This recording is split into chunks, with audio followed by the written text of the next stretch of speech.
जय शिवराय मित्रांनो. राज्यातील शेतकऱ्यांना शेतरस्ता ही अतिशय निकडीची अशी बाब आहे. याच्यासाठी राज्य शासनाच्या माध्यमातून मुख्यमंत्री बळीराजा शेतपानंद रस्ते योजना सुरू करण्यासाठी मंजुरी दिलेली आहे. 1 एप्रिल पासून या योजनेच्या अंतर्गत कामं सुरू होणार आहेत. मात्र ही योजना राबवली जात असताना अनेक साऱ्या त्रुटी निदर्शनास आणून देण्यात आलेल्या आहेत. अर्थसंकल्पीय अधिवेशनामध्ये सुद्धा याच्या संदर्भातील मोठ्या प्रमाणात चर्चा झालेली आहे, ज्याच्यामध्ये रस्ते उपलब्ध करून दिल्यानंतर ते रस्ते अडवले जातात, त्या रस्त्यांच्या सातबाऱ्याला नोंदी न येणं किंवा त्या रस्त्याचं ॲक्विजिशन न होणं, असे अनेक सारे प्रश्न भविष्यामध्ये येऊ शकतात. आणि याच पार्श्वभूमीवरती राज्य शासनाच्या माध्यमातून या योजनेमध्ये काही महत्वाचे असे बदल करून या रस्त्यावरती अतिक्रमण करणाऱ्या शेतकऱ्यांचे फार्मर आयडी ब्लॉक करणं, त्या शेतकऱ्यांना योजनेच्या लाभापासून वंचित करणं, असे अनेक सारे निर्णय घेण्यात आलेले आहेत. आणि याच्याच संदर्भातील एक महत्वाचा असा GR आज 25 मार्च 2026 रोजी घेण्यात आलेला आहे. मुख्यमंत्री बळीराजा शेतपानंद रस्ते योजनेच्या संदर्भातील शुद्धीपत्रक. याच्यामध्ये आपण पाहू शकता रस्त्याचं जे अतिक्रमण असेल या अतिक्रमणाच्या बाबतीत एक शुद्धीपत्रक काढण्यात आलेलं आहे. गाव नकाशावरती दर्शवण्यात आलेले शासकीय जागेमध्ये असलेल्या रस्त्यावरती अतिक्रमण करणाऱ्या व्यक्तीला तहसीलदार सदर अतिक्रमण 7 दिवसामध्ये काढण्यासाठी नोटीस देतील.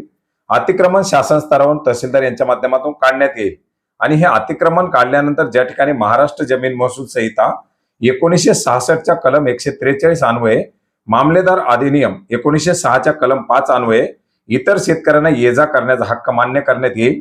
अशा रस्त्यावर जर पुन्हा त्या शेतकऱ्यांच्या माध्यमातून पिकाची लागवड करता येणार नाही आणि अशा रस्त्यावरती जर नुकसान करणं किंवा त्याच्यावरती लागवड करणं किंवा तो रस्ता अतिक्रमित करणं अशा बाबी जर केल्या तर त्या शेतकऱ्याचे आधार कार्ड आणि फार्मर आयडी हा 5 वर्षाकरता ब्लॉक करण्यात येणार आहे. शासनाच्या विविध योजनांचे लाभ किंवा कोणत्याही शासकीय मदतीपासून त्या लाभार्थ्याला अपात्र ठरवण्यात येणार आहे.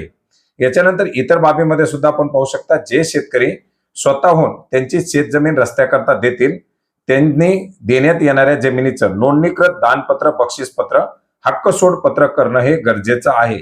या योजनेच्या अंतर्गत रस्ता बनवण्याकरता कुठल्याही प्रकारचं जमिनीचं अधिग्रहण केलं जाणार नाही. ती जमीन त्या लाभार्थ्यांना, शेतकऱ्यांना स्वतःवरून हक्क सोड करून द्यावी लागणार आहे.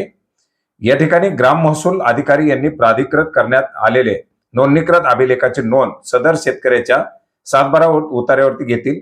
असे नोंदणीकृत आलेले दानपत्र, बक्षीसपत्र, हक्क सोडपत्र हे शासनाच्या लाभात करण्यात येत असल्याने ते नोंदणीकृत करण्यासाठी मुद्रांक अधिनियम कलम 3च्या मुद्रांक शुल्क व नोंदणी फी माफीचा या ठिकाणी लाभ मिळणारे कुठल्याही प्रकारचं मुद्रांक शुल्क किंवा नोंदणी फी याच्यासाठी लागणार नाही.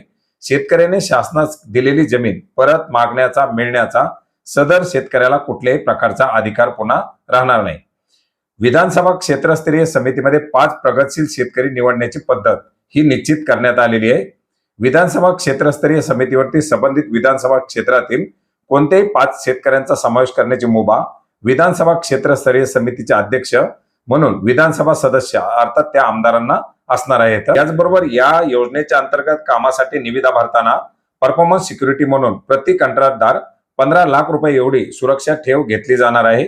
त्या दरात त्यांनी काम न केल्यास उपरोक्त कंत्राटदाराचे नाव काळ्या यादीत टाकून सुरक्षा ठेव सरकार जमा केली जाणार आहे.